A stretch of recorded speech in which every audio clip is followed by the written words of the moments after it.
Bonjour et bienvenue pour une nouvelle vidéo. Dans cette vidéo, nous allons voir comment, grâce à PHP, on protège une valeur. Il faut savoir que protéger une valeur est quelque chose de primordial lorsqu'on crée un site. Cela sert entre autres à empêcher les attaques de visiteurs un petit peu malins. Et pour cela en PHP il existe plusieurs fonctions, mais nous allons voir HTML Special Cars. Alors moi je vais prendre un exemple avec un formulaire, donc un formulaire comme cela. Donc ça je vous renvoie directement aux vidéos de PHP et d'HTML concernant les formulaires. Donc voilà, deux champs, un pseudo, un mail, un bouton envoyer et réinitialiser. Donc ici la page, première page qui va contenir le formulaire, donc avec l'action traitement PHP qui sera la page de traitement des données. Et voici le code de PHP que je vais utiliser. Alors vous voyez que si j'entre des données, n'importe lesquelles, voilà, j'en fais envoyer et je vois que mail et pseudo, donc il y a ce que j'ai tapé dans le formulaire. Mais si vous avez des visiteurs un petit peu qui vous veulent pas que du bien, ils vont taper du HTML ou du PHP ou du langage ou des scripts. Et vous allez voir que ça fonctionne. Par exemple, là, si j'essaye de mettre en gras un texte et que je fais envoyer, je vois que le texte est en gras. Or, les visiteurs ne devraient pas avoir la possibilité d'entrer du langage web. Ils devraient être simplement en mesure de rentrer du texte.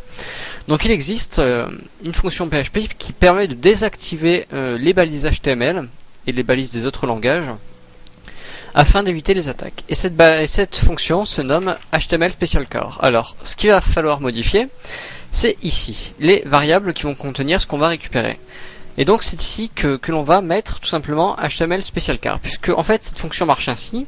Donc HTML Special, donc pas de Z, Special Cars. Voilà, comme ça. Et entre parenthèses, vous allez mettre la chaîne de caractères qui sera protégée.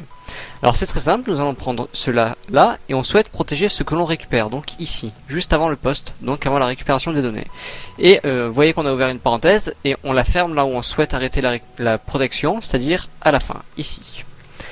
Et donc si je renvoie le formulaire comme cela avec ces données là, c'est-à-dire avec du texte en gras, par exemple B, alors on va mettre tout ça bien, B et B, donc c'est-à-dire en gras, et qu'ici j'entre au hasard cela, je vois que maintenant les balises sont écrites comme du texte et non plus comprises comme du HTML.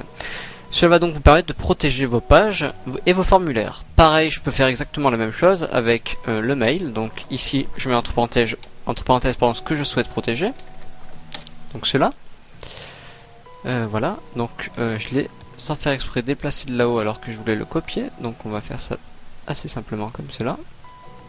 Je colle, j'enregistre, donc je vais encore une fois taper voilà, cela, j'envoie, et je vois que les balises HTML sont désactivées, et c'est compris comme du texte. Alors il faut savoir aussi qu'il existe d'autres fonctions pour la protection des données, comme HTML Entities. La différence n'est pas vraiment flagrante entre les deux. Il y en a une qui est un peu plus sévère que l'autre, c'est-à-dire qu'elle est vraiment protectrice. Elle peut parfois même entraver l'utilisateur, dans le sens où empêcher qu'il écrive certains textes alors que ce n'est pas dangereux. Donc ça c'est vous qui préférez, mais vraiment il n'y a pas de grande différence entre les deux.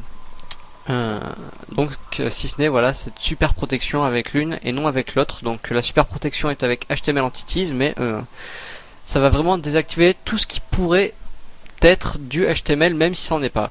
Donc c'est pour ça que c'est à utiliser dans certains cas et dans d'autres non. Et bien voilà, cette vidéo concernant la fonction HTML Special Cars s'achève ici. Si vous avez des questions et des commentaires, n'hésitez surtout pas à les poster.